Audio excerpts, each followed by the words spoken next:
All right, hello everyone. Welcome to Twist Gaming. We are live from PAX Unplugged in Philadelphia, and I am Josh. This is Isabella. It's okay. Isabella. Isabella, yeah. From Aris Games, and we have Jeff with us. Hey, I am. And we're gonna go over some games, right? Yeah. So I've got Hunt for the Ring first. Point it out or point it like this.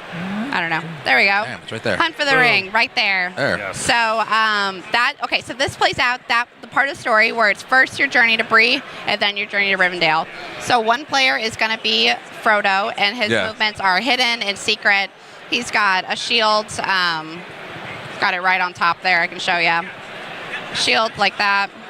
Oh, cool. Where he's making his movements. Ooh, that's so writing down, and he can see the board totally right here. So I don't know. Yeah. Show the camera. Yeah. So there we go. Get that out of the way. So you can totally see the board right there, writing down the movements. So Frodo's movements are totally secret, and then the Nazgul is 1 to 4 players all working together to. They've got their movements and their actions are based on dice. They have currency of dice. Those are how they make their actions, whether they're hunting or questioning or searching. So they have kind of a corruption meter, and you could sort of see it. You can't see it on here, but that's okay. There's a corruption meter. Nazgul are obviously trying to corrupt Frodo as much as possible in this first half of the game. Okay. Depending on how well they do, affects the outcome of the second half of the game. So after, of course, you get to Bree, starts your journey to Rivendell. Okay. So in the second half of the game, whereas Frodo was making these hidden movements back here, Frodo is now being compelled by the ring, and he's moving as he gets to Rivendell more automatically with cards. And so Gandalf joins to help Frodo, and so his movement, he's the one now making these secret hidden movements, trying to lure the Nazgul away. Okay. So Nazgul are still working the same with these currency of actions, trying to corrupt and find Frodo. However, depending on how well they did in the first half of the game, the Nazgul Lord may or may not get to join them and try to move it along. Cool. So. Love it. Let's see it. Yeah, Right? a lot of similarities to War of the Ring, which was our first Lord of the Ring game that came from us. This is part of that line. But we're really excited about this. Like, its production has been forever. It's finally here. We've got it over at booth, and it'll be in stores in about 2 or 3 weeks, but definitely before Christmas. Yeah, this thing's crazy. Yeah. And then we've got the miniatures out here. I won't take them out, but I don't know if you can see them. But they're little figures there. That is just wild. And so that's what the second half of the board looks like, and then the first half is that other one. Flip it over. But that is Hunt for the Ring. That is really, really cool. And so the other game I brought over there is Divinity Derby, and so that's the game that I brought as a giveaway too. Okay. And so I'll just shut that, and then Divinity Derby.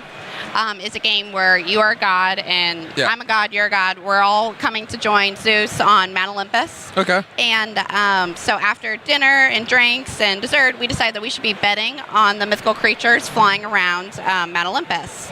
And so what we do first is make our bets. So if the 3 of us are playing, we're going to have the shared hands mechanic. So you and I are sharing, and you and I are sharing, and you guys are sharing a hand that I can't see.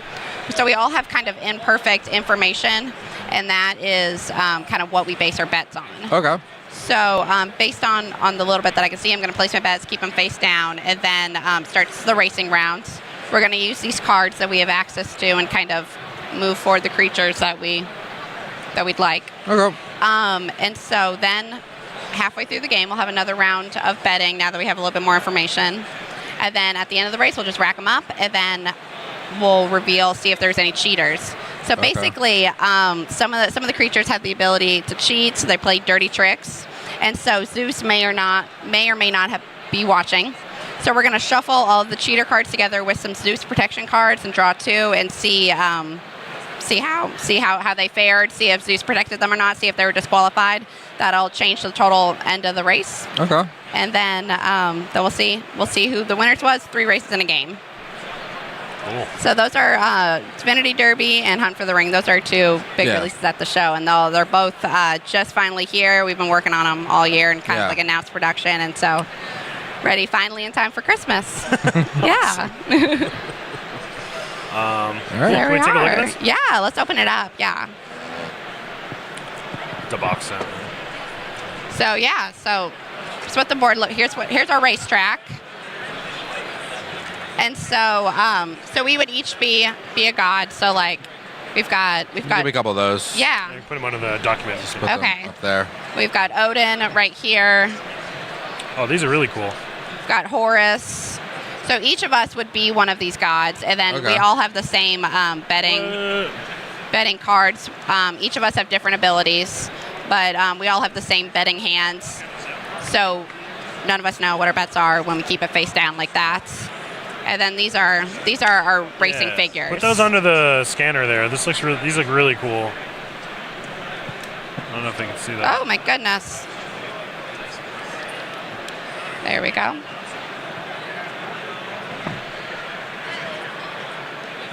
Got our Pegasus. Dragon? Dragon, yeah. Then we What's also this have guy? I forgot it. It's like a sylph. This is a phoenix. That's a phoenix, yeah. I was gonna say rock, but I was like, nah, it's We've got a got phoenix. fire on it. And then we've got a Lamasoul. That's my favorite. Love it. It's got a hat, Yes, yeah, very, very impressive hat. like a Shriner hat.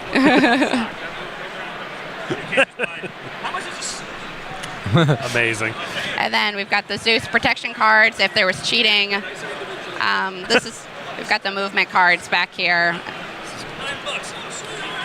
Is this like the first player token? Yes, yeah. Yeah, because basically, so if you're the first player, Yeah. obviously we would start with you, but then, and we go down, sometimes we go back, so it's important to note who started, because sometimes we go backwards when it comes to betting. Yeah. All right, and so average game is maybe an hour, a little less. Okay. So it's definitely lighter. It's a good kind of maybe like break in between in your game nights or whatever. Yeah. But it's a lot of fun. It's my favorite is the betting, of course. It's more fun to have good bets than to. But of course, you always want to. Then you have your favorites that you root for. So Awesome. a lot Cool. of fun. Is it selling really well? It is. Hopefully, it's not selling poorly after asking. Yeah, no, and so it's kind of like we weren't sure when it was going to make it, so I don't think we hyped it as much. So I'm excited to see how it kind of does in the next Actually, week a better or question would be so. how are sales in general going at PAX Unplugged? Because I haven't really asked anyone that. Yeah. Is it So good? Hunt for the Ring is 100% our biggest seller. Like that, we sold at least half of what we brought. We brought a ton, and so that's been going really fast. Like that is what was that's where our ads were around, and that has really done really well for us. Yeah. Kind of like our bread and butter games are sort of moving, and then our other new ones really don't compare, I think, to like Hunt for the Ring, and that has just been almost so steady. Yeah. So I don't have any expectations. You know what I mean? This is our first PAX ever, and this is the first PAX of this sort. So I'm happy with the sales, but I think a lot of that has to do with the fact that we have this brand new game that had a lot of anticipation surrounded it. There aren't a lot of hidden movement games on the market. I can only name a few, Fury Dracula. We have another one Spectre last Ops. Friday. What is it? Spectre Ops. Spec Ops is another one. Yeah. So. We have last Friday, which I'm always trying to push. Last Friday, yeah, that's another one too. Yeah, So- and that one's been moving okay It's for newer, us. so that's why. You're right. Yeah. Plus, maybe I'm biased. I don't know. Yeah. No, that's awesome too. So Yeah. that's cool. It's very popular though, so I'm surprised there aren't more of them on the market. It's good to see some more love there. Yeah, and I'm biased again because I just really like hidden movement. So Yeah, it's really cool. So yeah, awesome. All right. So, is there anything else you want to talk about? this is what I brought. We've got this is kind of our big news for the fourth quarter. Okay. The fourth Anything new quarter. coming up? We've got a card game called Monsters vs. Heroes. Okay. It's going to be it's kind of a growable card game. So the first game is going to be London After Midnight. You're going to have heroes, and you're going to have Victorian heroes like Sherlock Holmes. You're going to have kind of your classic monsters, Dracula, Frankenstein, and you're going to be either assigned hero or villain, and you're going to be building the best crew possible. Yeah. And so after that, we're planning expansions. We're going to have pirates. We're going to have I think we've got a Cthulhu in the works. So that'll also be here in time for Christmas. And then our other big thing coming out in December is we're releasing 2 new hero packs for our game Sword and Sorcery. Okay. And that's our old school dungeon crawl game, totally cooperative. And we've the base game called Immortal Souls that has 5 heroes that it comes with. You can either play those heroes controlled or chaos, so it adds sort of like a role-playing element to the game. Even though it's not a role-playing game, just kind of add some flavors. But we're bringing out 2 new characters in December, and then that'll be kind of sort of like a taste of like what's coming into 2018 for us, because we're going to start working on releasing those expansions that we sort of talked about during the Kickstarter. All right. So they'll finally start coming up next year, which is exciting. Yeah, thanks for stopping by. Yeah. And, Thank you. Thanks Thank for you guys so much for having me. Thank you very much. All right. Thanks, everyone. This is Twist Gaming. We'll be back soon with more games. And I'm Josh. This is Isabel. I'm Jeff. And Jeff. All right, See you soon, bye-bye. everyone.